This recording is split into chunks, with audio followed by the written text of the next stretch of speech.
हैं सी न्यूज भारत। मैं हूं आपके साथ अर्जिता मिश्रा। सी न्यूज पर वक्त हो चुका है न्यूज बुलेटिन का। आइए नजर डालते हैं इस वक्त की बड़ी सुर्खियों पर। बाराबंकी के मोहम्मदपुर खाला थाना इलाके में अज्ञात बदमाशों ने जमकर तांडव मचाया, जहां कई स्थानों पर बदमाशों ने धावा बोला, लेकिन असफल होने पर खेत की रखवाली कर रहे युवक को गोली मार दी। गंभीर हालत में युवक को सीएचसी पहुंचाया गया, जहां डॉक्टर ने युवक को मृत घोषित कर दिया। घटना से पूरे इलाके में सनसनी फैल गई है। वहीं सूचना मिलते ही मौके पर पहुंची पुलिस घटना के तमाम पहलुओं पर गहनता से जांच पड़ताल कर रही है। मोहम्मदपुर खाला के गांव आसेपुर में मृतक अंकित की जो है दाहिनी तरफ जो है गोली मारे जाने की सूचना प्राप्त हुई थी और मजरूह को अस्पताल उपचार हेतु भेजा गया था। उपचार के दौरान मजरूह की डेथ हो गई है, जिसमें परिजनों के द्वारा अभियोग मोहम्मदपुर थाना खाला में पंजीकृत करा गया है। एफआईआर पंजीकृत हो गई है। साक्ष्य संकलन की कार्रवाई की जा रही है और अभियुक्तों की गिरफ्तारी के लिए टीमें लगाई गई हैं। कुछ लोगों को इसमें पूछताछ के लिए लिया गया है। साक्ष्य संकलन किया जा रहा है। खेत में धान बचाने गए रहे, दो लोग रहे अपने खेत का धान बचावे के वापस कहना देखे और देखे के बाद इधर से बदमाश जाते हैं तो गोली मार दी हमसे। जब हमारा भाई जब वहाँ से दौड़ कर घर का आवा तो हमसे जगह इसकी भैया वहाँ गोली मार देने। बस हम चैनल अपना खोल कर बस सीधे हम चौकी पर पहुँचे। पहले चौकी पर पहुँच कर हम बताएं कि उठो साहब गोली चल गई, तो ये उठे। हम अपनी गाड़ी से बदमाश का ढूंढे दिक्सन बहुत काफ़ी बदौरा और टपरा नहरवल हम अकेले पीछा कर दिया। हमका कोई भेटा नहीं। वहाँ से आयन अंकित का उठाए के एम्बुलेंस में लाए के सूरतगंज यहाँ अस्पताल के ले आए। यहाँ आते आते दम निकल गया। हम लालापुर की एक घटना है। रात करीब 12 बजे करीब में आए थे 4 बदमाश और यहाँ पुजारी नाम का लड़का यहाँ लेटा था।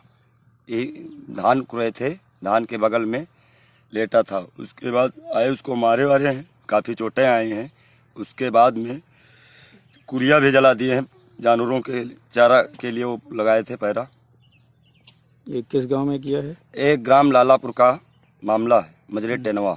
लगभग कितने बजे रात में? 12 बजे करीब रात में। फिर क्या हुआ? 1 बजे। फिर क्या हुआ? उसके बाद में उसको मारे हैं, तब वो छुड़ा के गए हैं, तब हल्ला मचाए हैं। तो हम लोग गांव के परिजन यहाँ आए थे देखने। फिर उसके बाद में गए तो हमारे गांव लालापुर में विश्राम की गुमटी रखी है जंगल के किनारे कोने पर, वहाँ फिर कुंड जला दिए। चाचा भतीज हुआ लेटे रहे, धान बचावत रहे। सब पहले आए हैं, जेम चाबी वाबी सब निकाल ली है।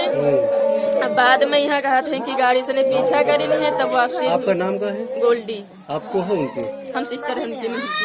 अच्छा, कोई दुश्मनी कहीं कुछ नहीं रहा? नहीं, दुश्मनी कोई नहीं रहा। हमारे भैया गाँव में यहाँ घर का काम, इधर घर बनती है, घर नहीं बनवावत रहा। ईटा एक नहीं पकड़ाई नहीं है, ईटा एक नहीं पकड़ाई नहीं है। जीव को जो कह देते रहा तो घर का काम छोड़ के यहाँ का काम करे जाते हैं। दुश्मनी हमारे भैया से कोई नहीं रहा गाँव में। तो वो क्या बता रहे हैं, का हुआ कैसे का हुआ? वाले आदमी उनके साथ है जो मिले तो हुई है, आए तो हुई है घर? हाँ, घर का आए हैं। बस अत्ता बताए नहीं कि हमारे पापा से ने कहे कि भैया गोली चल गया, अंकित के गोली लाग गए, बस अत्ता कहीं नहीं है। हाँ, और कुछ नहीं कहीं नहीं है। हम आप यहाँ से जब जा लगे तब चौकी पे यहाँ गए रहे, तो चौकी पे हम भैया के पीठी पे हाथ रखे तो भैया हमारी तरफ नजर उठाए देखे तो हमसे कहीं नहीं कुछ नहीं। हाँ, तब जिंदा रहे। गोली भी लगी, हाथ में भी तब तार पे यहाँ फिर पटकी नहीं है। तार पे तार वही जगह खेत में बांधा तो फिर तार में यहाँ हाथ फंसा। बाराबंकी से सी न्यूज संवाददाता अजमत अली की रिपोर्ट।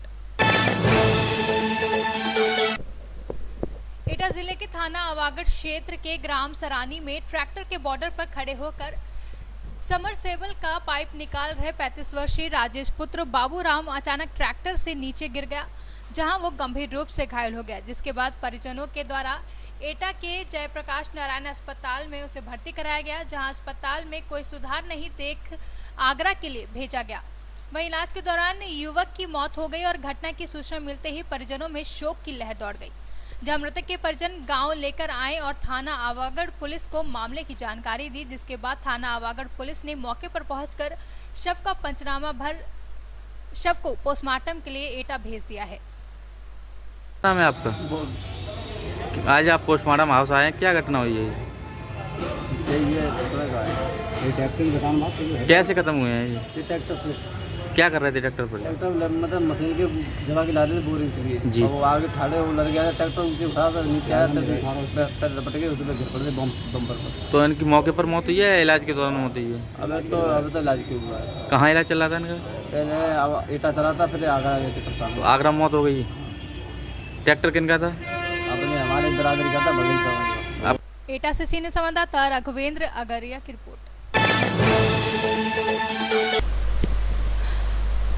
पूर्व राष्ट्रपति और मिसाइल मैन के नाम से विख्यात डॉक्टर एपीजे अब्दुल कलाम साहब की आज जयंती पूरे देश में मनाई जा रही है, जहां आज लातेहार जिले के बरवाडीह प्रखंड मुख्यालय के बालक उच्च विद्यालय परिसर में स्थापित प्रतिमा स्थल पर डॉक्टर कलाम साहब की जयंती समारोह मनाई गई।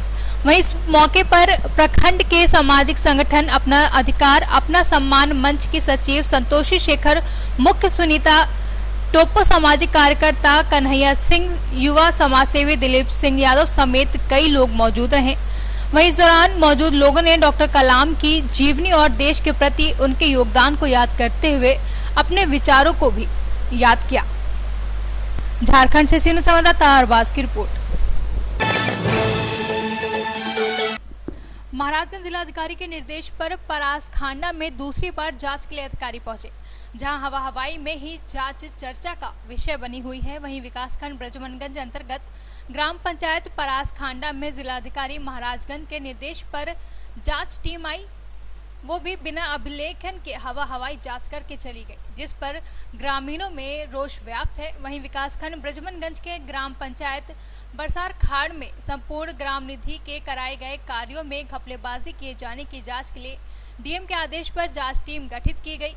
वहीं संपूर्ण ग्राम की निधि के तहत कराए गए कार्यों की जांच के लिए ग्राम पंचायत निवासी अनिल कुमार शुक्ला ने संपूर्ण ग्राम निधि के कार्यों में घपलेबाजी किए जाने की जांच के लिए अधिकारी महाराजगंज से शिकायत की थी, जिसे जिलाधिकारी महाराजगंज ने गंभीरता से लेते हुए जांच के निर्देश दिए थे। लेकिन जांच टीम के द्वारा जिला प्रवेशन अधिकारी ध्रुव चंद्र त्रिपाठी मौके पर जांच करने बिना टीम के अकेले शाम 4:30 पर पहुंचे। वहीं मौके पर आए जांच अधिकारी के पास ग्राम पंचायत द्वारा कराए गए विकास कार्यों का कोई भी अभिलेख मौजूद नहीं था, जिससे काफी संदेह किया जा रहा है। नहीं आया कहीं कोई हो। डीके ट्रेडर्स के नाम से कोई दुकान है क्या?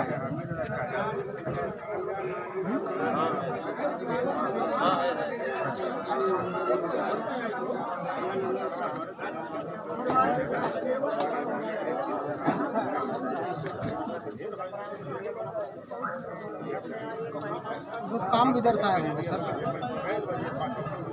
किस काम के लिए सब तो दर्शाए।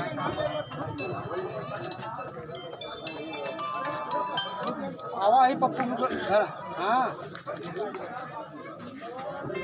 चल। महाराजगंज से सीनियर संवाददाता अभिलाष चतुर्वेदी की रिपोर्ट। जनपद मथुरा अंतर्गत विकासखंड चौमुहा के गांव तरौली जनूबी और तरौली सुमाली में विकास कार्यों का शुभारंभ किया गया, जहां विकास के मुद्दों को लेकर गांव की जनता काफी समय से परेशान थी। इसी क्रम में चौमुहा विकास खंड के ब्लॉक प्रमुख पातीराम सिसोदिया द्वारा गांव तरौली जनूबी और तरौली सुमाली में कई रास्तों का शुभारंभ किया गया। गांव तरौली में उद्घाटन के लिए कार्यकर्ताओं के साथ तरौली पहुंचे। वहीं गांव के कुछ कच्चे रास्ते जहां पर कीचड़ वगैरह की समस्याओं का सामना ग्रामीणों को करना पड़ता था, आज उनकी समस्या ब्लॉक प्रमुख ने सुनी और रास्तों के निर्माण का शुभारंभ नारियल फोड़ कर किया। बहुत सारी कीचड़ हो जाती है, उसमें आना जाना अवरुद्ध हो जाता है। इसी के अंतर्गत मैं और मेरी समस्त जनूबी की सरदारी सहित हमने मरेगा प्रधान और सचिव इन सबकी सहायता से उसमें इंटरलॉकिंग खंजरा का लोकार्पण किया है। अच्छा ये किस कोटे से किया जा रहा है? ब्लॉक में कोटा है, ग्राम पंचायत कोटा किस कोटे से किया जा रहा है? नरेगा से कितनी लागत का अंतर्गत किया जाता है। कितनी लागत सर लगभग कितनी होगी? इसकी लागत करीब 9.5 लाख रुपए। अच्छा ये जो खर्चा कई प्रकार का होता है, जैसे इंटरलॉकिंग है, आप ये किस इसमें किस तरह की साइडों में तो 1-1 मीटर खंजरा है, उसके बाद 2.5 मीटर नीचे कितने मीटर का खंजरा है? डायमेंशन कितने, लंबाई चौड़ाई कितनी? लंबाई है इसकी 250 मीटर। अच्छा गांव में इस कार्यक्रम के अलावा कोई और भी योजना? हाँ, और भी 2 कार्यक्रम है, अभी रास्ता खराब है, और भी हमें उद्घाटन करना है करौली में ही? करौली सोमाली। मथुरा से सीनियर संवाददाता संतोष कुमार की रिपोर्ट। न्यूज बुलेटिन में फिलहाल इतना ही। देश दुनिया से जुड़ी तमाम खबरों के लिए बने रहिए सी न्यूज भारत के साथ। हर खबर आपके साथ, आपके हाथ।